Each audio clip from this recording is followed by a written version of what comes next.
जय हिंद, जय भारत दोस्तों। आज हम चर्चा करेंगे ब्रिटिश काल में शिक्षा का विकास। हालांकि ये टॉपिक एक बहुत बड़ा टॉपिक है जो एक लंबी चर्चा की मांग करता है, लेकिन एग्ज़ाम में, प्रीलिम्स एग्ज़ाम में इसकी मांग को देखते हुए, इसके द्वारा पूछे गए शिक्षा आयोगों को देखते हुए, जिनका क्रम और जिनके नाम और विषय के संबंध में मतभेद की स्थिति हो जाती है, मनभेद की स्थिति हो जाती है, कन्फ्यूज़न की स्थिति हो जाती है कि कौन सा आयोग कब आया, किसके काल में आया और किन प्रावधानों को लेके आया, उसको लेके थोड़ी कन्फ्यूज़न होती है, उनके क्रम को लेके कन्फ्यूज़न होती है।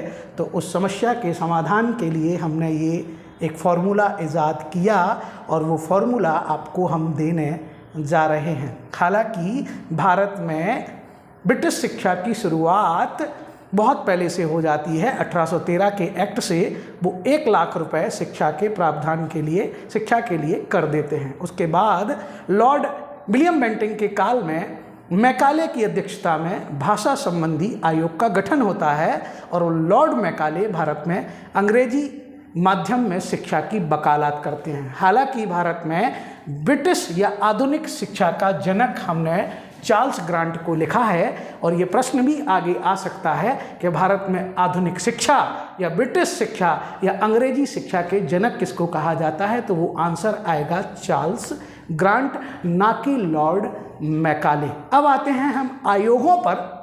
ब्रिटिश काल में कौन से कितने आयोग आए हैं, तो सबसे पहले 1854 में आया था लॉर्ड डलहौजी के काल में वुड डिस्पैच, और वो हमारे फॉर्मूले में नहीं है, इसलिए हमने उसको अलग से लिखा है कि वुड डिस्पैच 1854 में आया था और इसे भारत में शिक्षा का मैग्ना कार्टा कहा जाता है और ये हमेशा एग्जाम में पूछा जाता है। इसके बाद लगातार आयोग भारत में 1948 तक आए हैं।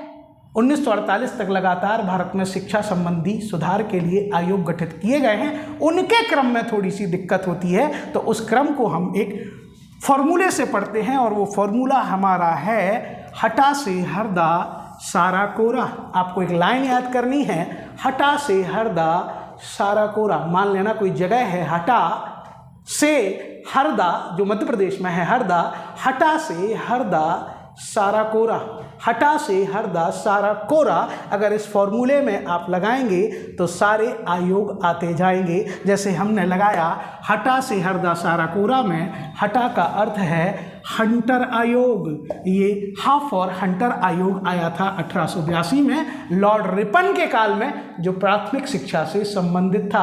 हमने सारी जानकारी विधिवत बोर्ड पर लिख रखी है। आप भी वीडियो देखने के साथ चीज़ों को लिख लेना। ये क्रम ही गड़बड़ करता है कि हंटर आयोग आया था सबसे पहले, उसके बाद आया था टॉमस रेले आयोग। हटा टा बोले टॉमस रेले आयोग, से बोले तो सैडलर आयोग, आपका हर बोले तो हरटोंग योजना, और धा बोले तो बारधा योजना, सा बोले तो सार्जेंट योजना, रा बोले तो आपकी कहते हैं राधा कृष्णन आयोग, और अंत में कोठारी आयोग जो भारत की स्वतंत्रता के बाद 1964 में आया था। तो सबसे पहले हटा से हरदा में हम देखेंगे हा बोले तो हंटर आयोग 1882 लॉर्ड रिपन, जिसका संबंध प्राथमिक शिक्षा से था। कभी कभी आयोग का शिक्षा से संबंध क्या था, किस शिक्षा से था, ये प्रश्न भी आ जाता है। एक तो आयोग का संबंध किस शिक्षा से था, ये प्रश्न भी हमेशा आ जाता है। तो हंटर आयोग का संबंध था आपके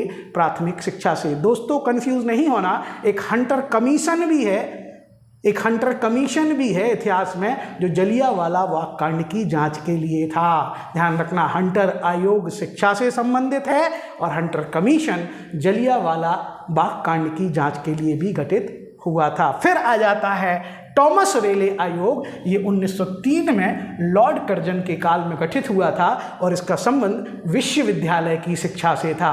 टॉमस रेले आयोग की सिफारिश पर ही 1904 में भारत में विश्वविद्यालय अधिनियम पारित हुआ था। विश्वविद्यालयों के नियमों को निर्धारित करने वाला अधिनियम लॉर्ड कर्जन के काल में टॉमस रेले आयोग की सिफारिश पर पारित हुआ था। तीसरा आयोग आएगा सैडलर आयोग, ध्यान रखना, से सैडलर आयोग, ये 1917 में लॉर्ड चेम्सफोर्ड के काल में आएगा। हालांकि इसका संबंध कलकत्ता विश्वविद्यालय से था, लेकिन यही पहला आयोग है जिसने कहा था स्कूली शिक्षा 12 वर्ष की होना चाहिए और उसके बाद 3 वर्ष का स्नातक होना चाहिए। पहली बार भारत में ये प्रावधान किए गए थे 1917 में सैडलर आयोग की सिफारिश पर। फिर आता है 1929 में हरटोंग, हटा से हरदा, हर मतलब हरटोंग आयोग, और ये 1929 में लॉर्ड इरविन के काल में आया था और यह पहला आयोग था जिसने भारत में व्यावसायिक और औद्योगिक शिक्षा की बात की थी कि जो ग्रामीण परिवेश के बच्चे हैं उन्हें हाई स्कूल या वर्नाकुलर हाई स्कूल के स्तर पर रोककर उन्हें औद्योगिक शिक्षा दी जाए, उन्हें व्यावसायिक शिक्षा दी जाए। जैसे हम ITI, पॉलीटेक्निक, व्यावसायिक शिक्षा के कोर्सों की बात करते हैं जो 10th और 12th के लेवल पर हो जाते हैं, उन औद्योगिक शिक्षा की बात करने वाला पहला आयोग था हरटोंग आयोग। इसके बाद आएगा धा बोले तो बारधा योजना, जिसका ब्रिटिश से कोई संबंध नहीं था। ये बारधा योजना गांधी जी ने अपने समाचार पत्र हरिजन के माध्यम से 1937 में प्रस्तुत की थी और इसमें उन्होंने 7 से 14 वर्ष तक के बच्चों की निःशुल्क शिक्षा का प्रावधान किया था। हालांकि ये योजना अपने अस्तित्व में नहीं आ सकी थी। फिर ब्रिटिश काल में अंतिम आयोग आया था सार्जेंट योजना के तहत, और सार्जेंट योजना ने 1944 में कहते हैं 6 से 11 वर्ष तक के बच्चे की निःशुल्क शिक्षा का प्रावधान किया था। जो प्रावधान हमारे मौलिक अधिकारों में, हमारे संविधान में भी है, ध्यान रखना, वो यहाँ ब्रिटिश काल में भी सुनाई देता है। गांधी की वार्धा योजना में और सार्जेंट योजना में जो 1944 में प्रस्तुत की गई थी। हालांकि भारत में निःशुल्क शिक्षा लागू करने वाला पहली रियासत अगर कोई थी तो वो थी बड़ौदा रियासत। ये प्रश्न भी हमेशा पूछ लिया जाता है। भारत की स्वतंत्रता के बाद सबसे पहले आयोग गठित हुआ था रा बोले तो राधा कृष्णन आयोग। भारत के पहले उपराष्ट्रपति और दूसरे राष्ट्रपति, जिनके कहते हैं सम्मान में हम 5 सितंबर को शिक्षक दिवस बनाते हैं, उन्होंने राधा कृष्णन आयोग की अध्यक्षता की थी और यह आयोग 1948 में आया था। 1949 में इसने रिपोर्ट प्रस्तुत की थी और उसी के आधार पर 48-49 में ये आया था और उसी के आधार पर कहते हैं कि आपके राष्ट्रीय अनुदान आयोग UGC की स्थापना की गई थी। और इस राधा कृष्णन आयोग ने ही कहा था कि स्कूली शिक्षा 12 वर्ष होना चाहिए, 3 वर्ष का स्नातक होना चाहिए और प्रशासनिक परीक्षाओं के लिए स्नातक अनिवार्य होना चाहिए। हालांकि ध्यान रखना, कोठारी आयोग को भी हमने इसमें शामिल किया है जो शिक्षा के संबंध में 1964 में आया था। तो ये हैं दोस्तों हमारे शिक्षा के आयोग। एक बार फिर से बता देते हैं, सबसे पहले वुड डिस्पैच है, लेकिन वो हमारे उस फॉर्मूले में नहीं है क्योंकि कन्फ्यूज़न वुड डिस्पैच के बाद ही शुरू होती है और उस कन्फ्यूज़न का समाधान हमने किया है हटा से हरदा सारा कोरा। हटा से हरदा सारा कोरा, हा फॉर हंटर, टा फॉर टॉमस रेले और सा फॉर सैडलर और हर फॉर हरटोंग आयोग, धा फॉर वार्धा योजना, सा फॉर सार्जेंट योजना, रा फॉर राधा कृष्णन आयोग और कोरा बोले तो कोठारी आयोग। शिक्षा का कहते हैं ये आयोगों का कहते हैं एक हमारा प्रयास। ऐसी ही जटिल समस्याओं को समझने के लिए आप हमसे जुड़ें। जय हिंद, जय भारत दोस्तों।